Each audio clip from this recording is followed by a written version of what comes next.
જય શ્રી પુરુષોત્તમ ભગવાનની જય. મિત્રો, આજે આપણે પુરુષોત્તમ માસના સુદ બીજની અધ્યાય બીજો અને ત્યાર પછી તેની પાવન કથા વાર્તા કહીશું. તો અધ્યાય બીજો શરૂ કરીએ. સુત પુરાણીના આ વચનો સાંભળી બધા ઋષિમુનિઓ તેમને ધન્યવાદ આપવા લાગ્યા. કથા કહેવામાં કુશળ એવા મહાન જ્ઞાની સુત પુરાણી પાસેથી પોતાને કથા સાંભળવા મળશે એમ જાણીને તેઓ ઘણા ખુશ થયા.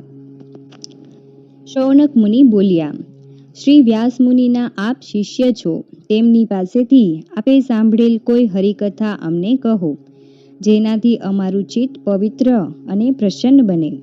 આથી સુત પુરાણી બોલ્યા, હે મુનિ શ્રેષ્ઠો, તમે ઉત્તમ હોવા છતાં મને ભગવત કથા કહેવાનું કહો છો, તો મેં શ્રી વ્યાસજીના મુખેથી જે સાંભળ્યું છે તે મુજબ હું તમને કહું છું.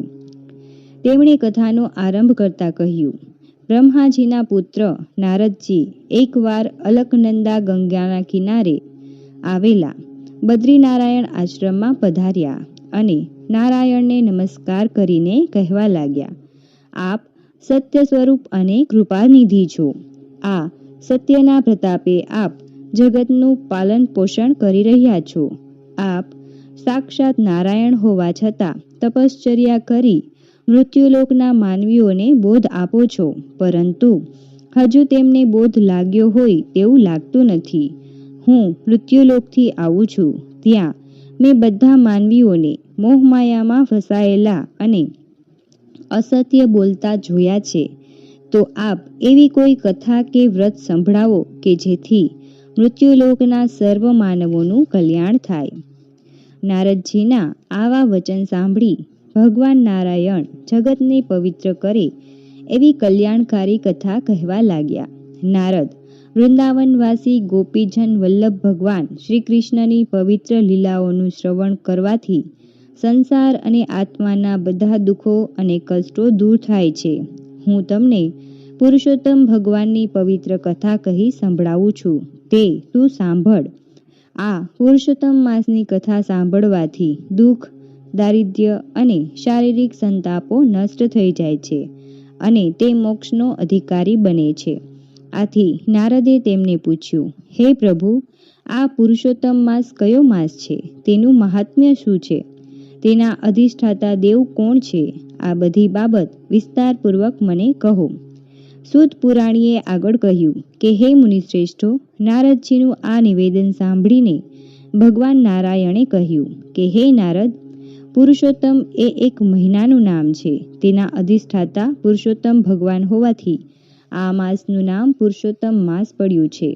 આ માસમાં વ્રત, તપ અને દાન કરવાથી પુરુષોત્તમ ભગવાન સંતુષ્ટ થઈ અનંત ફળ આપે છે. નારદજીએ વધુ માહિતી મેળવવાના હેતુથી આગળ પૂછ્યું, કયા મહિનાને પુરુષોત્તમ માસ કહેવામાં આવે છે? આ માસમાં વ્રત, તપ અને ઉપવાસ કેવી રીતે કરવા? આ વ્રત કરનારને શું ફળ મળે? જગતમાં દુઃખોનો પાર નથી. હું તેમાંથી તેઓને શાંતિ અને દિલાસો મળે તેવો સરળ ઉપાય સૂચવવા વિનંતી કરું છું. સુત પુરાણી આગળ બોલ્યા, હે મુનિશ્રેષ્ઠો, નારદજીની આ વિનંતી સાંભળીને ભગવાન નારાયણે મૃત્યુલોકના માનવીઓ પર કૃપા કરીને પવિત્ર પુરુષોત્તમ માસના મહાત્મ્યની કથા કહેવી શરૂ કરી. તે કથા જ તમારી સમક્ષ હું રજૂ કરીશ. તો અહીં શ્રી બૃહનારદીય પુરાણના પુરુષોત્તમ મહાત્મ્યનો શ્રી નારદજીનો પ્રશ્ન નામનો બીજો અધ્યાય સંપૂર્ણ થાય છે. હવે આપણે પુરુષોત્તમ માસની પાવન કથા વાંચીએ. કથાનું નામ છે વર વગરની વહુ. એક ગામમાં બ્રાહ્મણ અને બ્રાહ્મણી રહેતા હતા. તેઓ પૈસે ટકે સુખી હતા. પ્રૌઢ ઉંમરે પહોંચ્યા હતા. બધી વાતનું તેઓને સુખ હતું, પણ એક વાતની તેઓ દુઃખી રહેતા હતા. તે દુઃખ હતું નિસંતાનપણું. તેઓ પરણ્યા ત્યારથી સંતાન માટે વલખા મારી રહ્યા હતા, પણ ઈશ્વર તેમની સામે જોતો ન હતો. હવે ઉંમરે પહોંચ્યા પછી તેમણે સંતાનની આશા છોડી દીધી હતી. હવે તો તેઓ પ્રભુપરાયણ ધાર્મિક કાર્યોમાં સમય ગાળતા હતા. એવામાં પવિત્ર પુરુષોત્તમ માસ આવ્યો. આથી બ્રાહ્મણ અને બ્રાહ્મણીએ પુરુષોત્તમ માસ નહાવાનો અને ધર્મ ધ્યાનમાં ગાળવાનો સંકલ્પ કર્યો. પુરુષોત્તમ માસ શરૂ થતાં તેઓએ વ્રત ચાલુ કર્યું. સવારે વહેલા ઉઠી બ્રાહ્મણ અને બ્રાહ્મણી બધા નદીએ નાહવા જતા. આખો દિવસ નામ જપ કરતા અને રાત્રે ભૂમિ ઉપર પથારી કરીને સૂઈ જતા. બ્રાહ્મણ અને બ્રાહ્મણી પ્રૌઢ હતા. વળી ઘરમાં કામ કરનાર કોઈ હતું નહીં. તેથી ઘરનું બધું કામકાજ બ્રાહ્મણીને જ કરવું પડતું હતું. તેઓ થાકી જતા. ઉપરાંત ઘરકામમાં પુરુષોત્તમ ભગવાનની ભક્તિ કરવાનો સમય બહુ ઓછો મળતો. તેથી બ્રાહ્મણીનું દિલ દુભાતું હતું. એક દિવસ તેને વિચાર આવ્યો કે જો અમારે દીકરો હોત તો વહુ આવેત, તે ઘરનું કામ કરત અને અમે પ્રભુનું ભજન કરેત. આ વિચાર તેને બ્રાહ્મણ સમક્ષ મૂક્યો. જુઓ ને, આ તો ધર્મ ધ્યાનનો મહિમા છે અને મારો તો બધો વખત ઘરકામમાં જાય છે. ઘરમાં વહુ હોય તો કેવું સારું. એ રાંધે, ઘરકામ કરે અને આપણે નિરાતે ભગવાનનું ભજન કરીએ. બ્રાહ્મણ આ વાત સાંભળી હસવા લાગ્યો અને બોલ્યો, તું જાણે છે કે આપણને દીકરો નથી, પછી વહુ ક્યાંથી આવે? બ્રાહ્મણીએ કહ્યું, હા, હું જાણું છું કે આપણે દીકરો નથી. દીકરો હોય તો વહુ આવવાની જ છે, પણ દીકરો ન હોય તો એ વહુ આવે તેવું કંઈક કરો. વગર દીકરે વહુ લાવો તો ખરા. બ્રાહ્મણીની આ વાત સાંભળી બ્રાહ્મણ મૂંઝવણમાં મુકાયો. તેને કંઈ સૂઝતું ન હતું. આથી બ્રાહ્મણી બોલી, હું તમને એક માર્ગ દેખાડું. તમે બહાર ગામ ઉપડો અને કન્યા શોધી કાઢો. કન્યાના મા બાપ પૂછે તો કહી દેવાનું કે દીકરો કાશીએ ભણવા ગયો છે. સાથે વેદપાઠ લેતા જાઓ અને કોઈ કન્યા આપવા તૈયાર હોય તો આ વેદપાઠ સાથે તે કન્યાના ફેરા ફેરવી તમારી સાથે લેતા આવજો અને કહેજો કે ચોથો ફેરો અમારો દીકરો કાશીએથી આવશે ત્યારે ફેરવી દઈશું. બ્રાહ્મણ અને બ્રાહ્મણીની વાત સાંભળી ડઘાઈ ગયો. તે પણ મનોમન વિચારવા લાગ્યો. બ્રાહ્મણી બોલી, જેવી ભગવાનની ઈચ્છા. એકવાર કામ તો પાર પાડો, પછી જેવી હરિની ઈચ્છા. બ્રાહ્મણ તો બીજે દિવસે સવારના પહોરમાં ખભે ખડીઓ ભરવાની પુત્રવધુની શોધમાં નીકળી પડ્યો. ચાલતા ચાલતા જે ગામ આવે અને ત્યાં બ્રાહ્મણનું ઘર નજરે પડે ત્યાં કન્યાની ભાડ કાઢતો. આમ ફરતા ફરતા એક ગામમાં એક ગોર મહારાજના ઘરમાં રૂપાળી કન્યા તેના જોવામાં આવી. એ કન્યાને જોઈને બ્રાહ્મણની આંખો ઠરી. તેને જોઈ બ્રાહ્મણને ઘણો આનંદ થયો. તેના મનમાં થયું કે જો આવી વહુ ઘરમાં હોય તો ઘરમાં દીપી ઉઠે. બ્રાહ્મણે ગોર મહારાજ આગળ સગપણની વાત કાઢી. ગોર મહારાજે કહ્યું, તમારી વાત માન્ય રાખું છું, પણ મૂર્તિઓ જોયા વગર સગપણ કેવી રીતે થાય? તમે છોકરાને લઈને અહીં આવો. અગર હું ત્યાં આવીશ અને છોકરાને જોઈ લઉં, પછી સગપણ નક્કી કરીએ.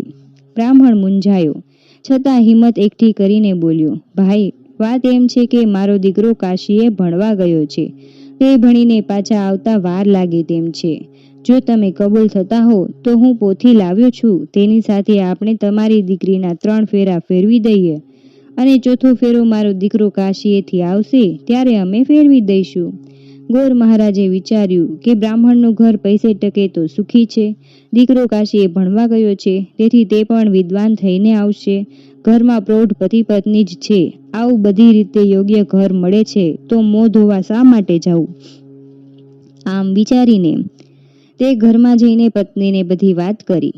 તેમની પત્ની પણ તેમની વાતમાં સંમત થઈ.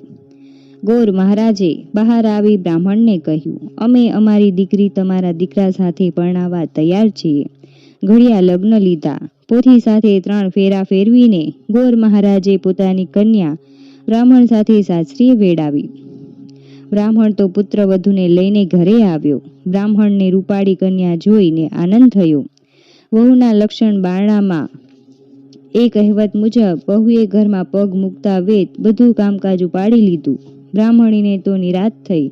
એ તો સુખે પ્રભુ ભજન કરવા લાગી. વહુને ઘરની ચાવીઓ સોંપી. એક દિવસની વાત, બ્રાહ્મણ અને બ્રાહ્મણી નદીએ સ્નાન કરવા ગયા હતા. વહુ ઘરમાં રસોઈ કરતી હતી. ત્યાં પણોસણ દેવતા લેવા આવી. ઘરમાં રૂપાળી વહુને જોઈને એના આશ્ચર્યનો પાર ન રહ્યો. એ પૂછવા લાગી, તમે કોણ છો? આ ઘરમાં મેં તમને પહેલી વાર જોયા. તમે બ્રાહ્મણીના કોઈ સગા થતા લાગો છો. આ તો તમને પહેલી વખત અહીં જોયા એટલે પૂછું છું. વહુ બોલી, તમને ખબર નહીં હોય કે હું આ ઘરની વહુ છું. મારા સસરા પોથી સાથે 3 ફેરવીને અહીં લઈ આવ્યા છે. મારા પતિ કાશીએથી આવશે એટલે ચોથો ફેરો ફેરવી લઈશ. આ સાંભળી પડોશણ ખડખડાટ હસવા લાગી. તે બોલી, બહેન, આ બ્રાહ્મણીને કોઈ સંતાન જ નથી, તેઓ તો વાંજ્યા છે. પાડોશણની વાત સાંભળી વહુનું કાળજું ચીરાઈ ગયું અને એ રડવા લાગી. થોડી વારે બ્રાહ્મણ અને બ્રાહ્મણી નદીએથી નાહીને પાછા આવ્યા. વહુને રડતી જોઈ બ્રાહ્મણી પૂછવા લાગી, દીકરી, તું શા માટે રડે છે? જવાબમાં વહુએ પડોશણે કહેલી વાત કરી. વહુની વાત સાંભળી બ્રાહ્મણી ચોંકી ગઈ. છતાં બ્રાહ્મણીએ હિંમત રાખી વહુને માથે હાથ મૂકી આશ્વાસન આપતા કહ્યું, વહુ, અમે પૈસાવાળા છીએ એટલે અદેખા લોકો અમારે માટે ગમે તેમ બોલે છે.